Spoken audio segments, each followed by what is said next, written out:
Welcome to Sheetal's corner. Hello friends, Sheetal's कॉर्नरमध्ये आपलं स्वागत आहे. तर फ्रेंड्स, आज आपण बनवणार आहोत अगदीच पारंपरिक पद्धतीने भोपळा घारगे. तर घारगे बनवणे अगदी सोपे आहे. अगदी अचूक प्रमाण व योग्य पद्धत या व्हिडिओमधून आपल्याला लक्षात येईल. तर चला फ्रेंड्स, यासाठी साहित्य कोणते कोणते वापरायचे ते पाहूयात. भोपळ्याचे घारगे तुम्हाला किती आवडतात नक्की कमेंट करून सांगा. आता हा भोपळा तसा छोटाच आहे, तो आता आपण कट करून घ्यायचा आहे. कट करून घेतल्यानंतर तो पूर्ण आपण वापरणार नाही, यातील अर्धाच भाग आपण वापरणार आहोत. हा भोपळा छान कट करून घ्यायचा आहे व त्याच्या आतील ज्या बिया केसर आहे ते चमच्याच्या साहाय्याने काढून टाकायचे आहे. फ्रेंड्स, जर तुम्हाला या बिया लावायच्या असतील शेतामध्ये किंवा आपल्या परस बागेमध्ये तर त्या छान वाळवून तुम्ही त्या बिया वापरू शकता. तर पहा किती छान हा निघालेला आहे, अजिबात किडका नाही.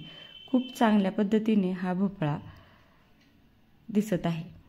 तर त्याचे छोटे असे काप करून घ्यायचे आहे. अगदी जास्त छोटे काप करायचे नाही, तर त्याचे तुकडे असे पद्धतीने करून घ्यायचे आहे व चाळणीमध्ये ठेवून ते जशी वडी किंवा मोदक वाफवून घेतो त्या पद्धतीने वाफवून घ्यायचे आहेत. हे आता छान वाफवून घ्यायचे आहे. आता एकीकडे गूळ छान किसून घ्यायचा आहे किंवा कट करून घ्यायचा आहे. इथे मी अर्धा किलो इतका गूळ घेतलेला आहे. तर पहा फ्रेंड्स, आता छानपैकी भोपळा शिजलेला आहे. आता याचे साल काढून घ्यायचे आहे. भोपळा किसून घेण्यापेक्षा अशा पद्धतीने वाफवून घेतला तर पटकन हा सालीपासून वेगळा करता येतो. जास्त वेळही लागत नाही आणि झटपट अशा आपल्या घारगे तयार होतात. तर फ्रेंड्स, अशा पद्धतीने जर घारगे केले तर वेळही वाचतो आणि कंटाळवाणाही हा प्रकार होत नाही. तर मस्त अशा घाऱ्या किंवा घारगे बनवायचे असतील तर ही पद्धत वापरून नक्की करून पहा. मी आणि आमच्या सासूबाई मिळून हा पदार्थ आम्ही बनवत आहोत.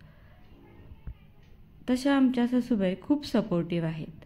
त्यांच्यामुळे अशा अनेक रेसिपीज आम्ही मिळून बनवलेल्या आहेत. तर पहा फ्रेंड्स, जेवढा गर आपला निघालेला आहे तेवढाच गूळ या ठिकाणी वापरायचा आहे आणि तो स्मॅशरच्या साहाय्याने हा मिक्स करून घ्यायचा आहे. आता हा गर गुळामध्ये छान मिक्स करून घेतलेला आहे. आता हा बॅटर छानपैकी थंड होऊन द्यायचा आहे.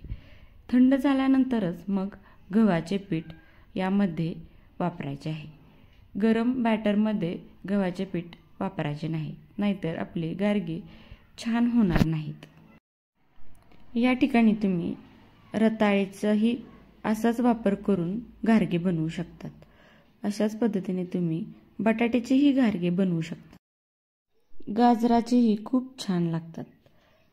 तर फ्रेंड्स, इथे 4 ते 5 चमचे आपण तांदळाचे पीठ टाकणार आहोत.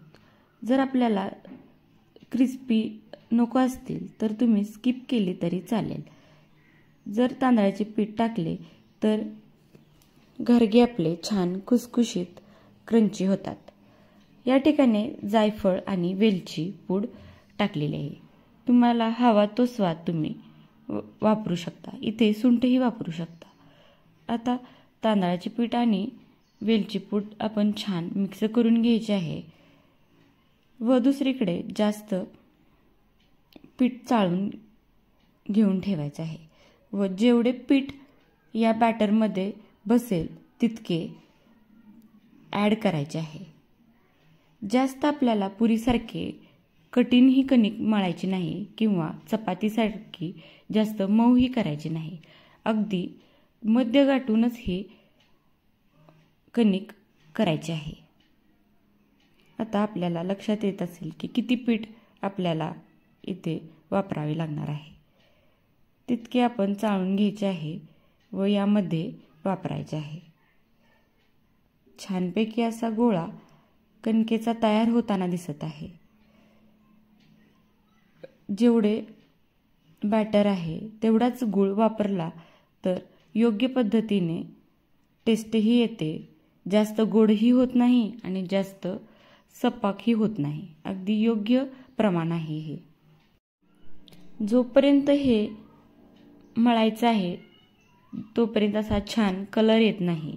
पहा किती छान कलर आलेला आहे. थोडंसं तेलाचा हात लावून छान कणिक करून घ्यायची आहे व त्याच्या छोट्या छोट्या आपल्याला हव्या तेवढ्या साईजच्या गोळ्या करून त्या लाटायच्या आहेत.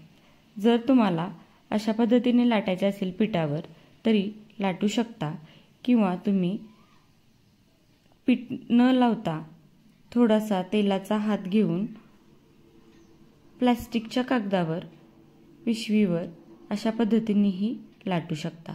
इथे तुम्हाला 2-3 पद्धत दाखवण्यात आलेली आहे.